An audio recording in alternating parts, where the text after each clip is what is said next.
Il ne faut pas être pro pour faire un marathon.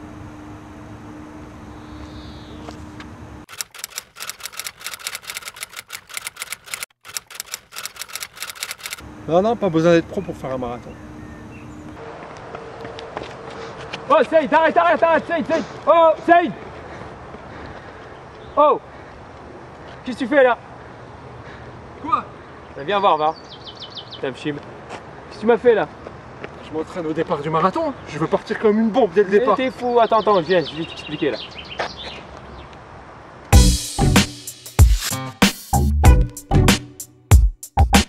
Moi je pars sur 3,7 de moyenne sur mon marathon, mon record.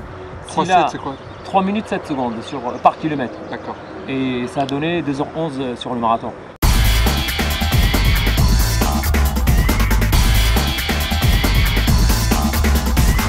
Donc, et là, le départ que tu m'as fait tout à l'heure, c'est le départ de 2,50 ou de 45, 2 minutes 45 au kilomètre.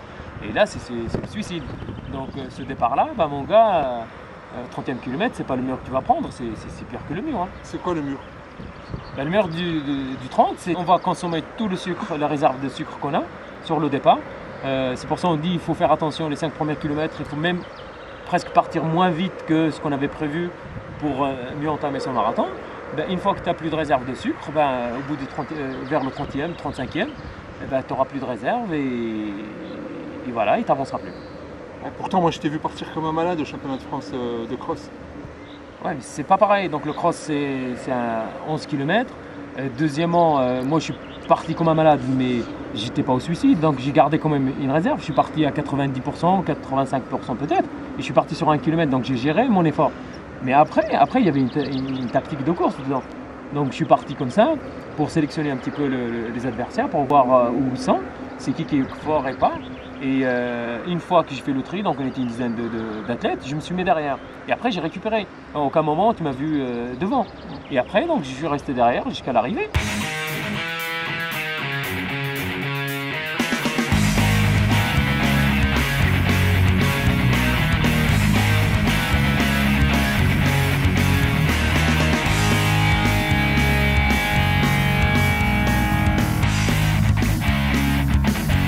Et à 400 mètres de l'arrivée, j'ai piqué un petit sprint parce qu'on s'est trouvé à 3 pour jauger un petit peu les adversaires, pour voir c'est qui va répondre ou pas. Parce que arriver sur un sprint à 3, c'est pas bon. Il faut toujours contrôler 1, 2, c'est plus dur.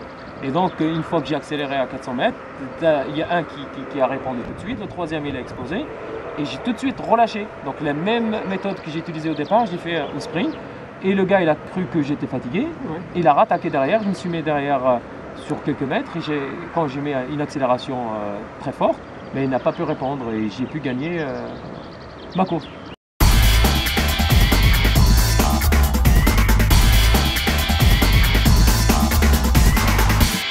Donc dans une course, il faut quand même être un tacticien, on ne peut pas aller comme ça à fond.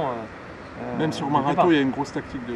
Bien sûr, le marathon, tu es obligé de partir prudemment déjà, sur ton rythme. Tu n'as pas à suivre telle ou telle personne. Et une fois que tu as trouvé ton train, donc ton rythme de croisière, après tu gères ta course. La tactique, c'est te gérer toi-même. Ce n'est pas par rapport aux adversaires, surtout sur le marathon. Après, il y a le ravitaillement, il y a tout ce qui suit dans le marathon. Et il faut être quand même minutieux sur ces petits détails-là.